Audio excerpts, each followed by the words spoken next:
So in this experiment, we have to measure the VSWR, voltage standing wave ratio, for the microwave signals. Okay. So the microwave bench setup. This is the bench setups. Okay. So these are the components or used for this experiment. So this is the klystron power supply. We know this component. So which is used for supplying the voltage to the klystron mount. Okay. So klystron oscillator absorbs this power supply, then which is forwarded to this all the equipments, microwave components. So this is the isolator, frequency meter, variable attenuator, the next slotted sections, then detector mount, VSWR meter. So this is the this is the device which is used for measuring the VSWR.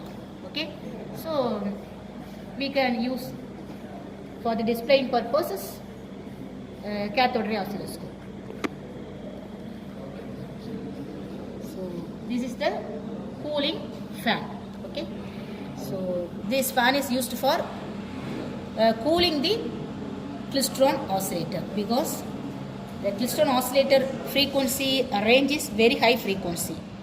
So gigahertz range of frequency.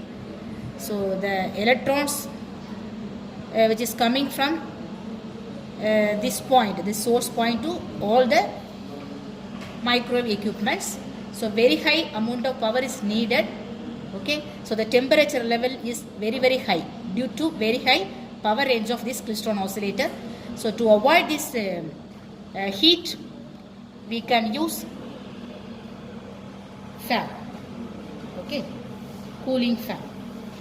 Then first we can set all the components and equipments as per procedure. Then keep the control knob of the VSWR meter. Input switch is low impedance conditions. Okay, so this is the input switch, so which is low impedance level, so 200 ohm. Then SWR range switch is 40 dB or 60 dB range. Okay, so either we can select this range of dB levels, 40 or 60 dB. Maximum levels we have to select. Then meter switch is in normal mode. Okay, this is the meter select point. So this is in normal mode condition. The next, gain or horse is having these adjustments. Okay, so these 2 points, fine and horse point.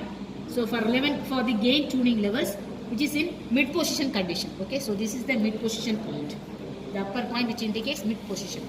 Okay, then initially we can set this variable attenuator for maximum levels. So maximum levels. So see these variations of signals, amplitude. So the amplitude of the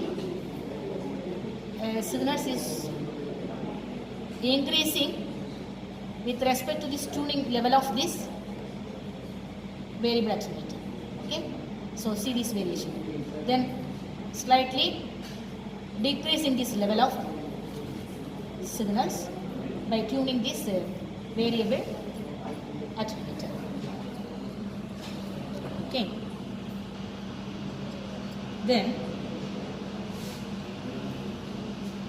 here rotate the knob of the frequency meter at maximum position. So this is the maximum level, so highest level of frequency position.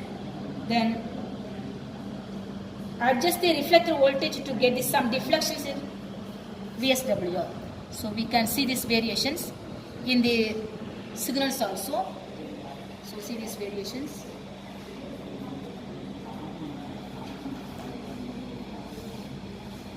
Okay. Then similarly we can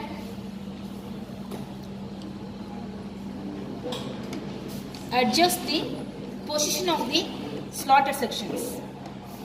Okay, so this is the slotted sections. So we can turn the range of the signal by changing the position of this scale. Okay, so this scale is having two parts. So this is the normal scale for the slaughter section. So this is the vernier scale. So the vernier scale is moving. So see this. Okay. So at what point the zero level is crossing to this main scale. So this is the vernier scale. Okay. So this zero level is crossing at this point. So this is the point. So 0 is crossing at this point 15. So next 16, then 17. So we have to adjust these values by turning this knob of this slaughter sections. Okay. So we can easily view this level of amplitude by turning the slaughter sections. So the amplitude of the signal is increasing as well as decreasing. So we can easily measure the modes of this signal. Similarly, we can check the level of VSWR, voltage standing wave ratio, okay, by using this meter. So initially we can move this knob of the slaughter sections. So change these variations clearly, which is viewed by the VSWR meter. Okay. So the power of this signal is varying with respect to this frequency range as well as the tuning of these slaughter sections.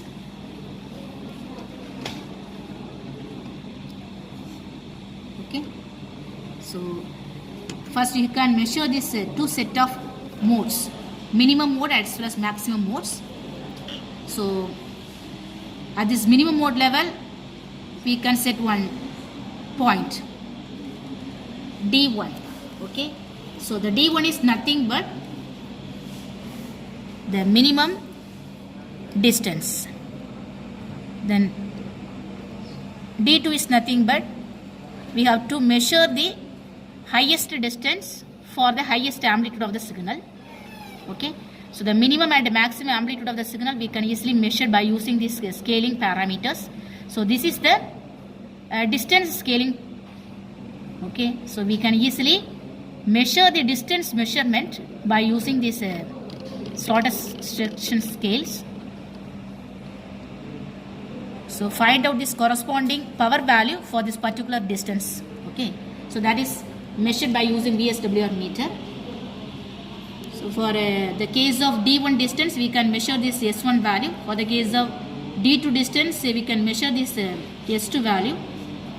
So S1 and S2 values are VSWR1 as well as VSWR2 values.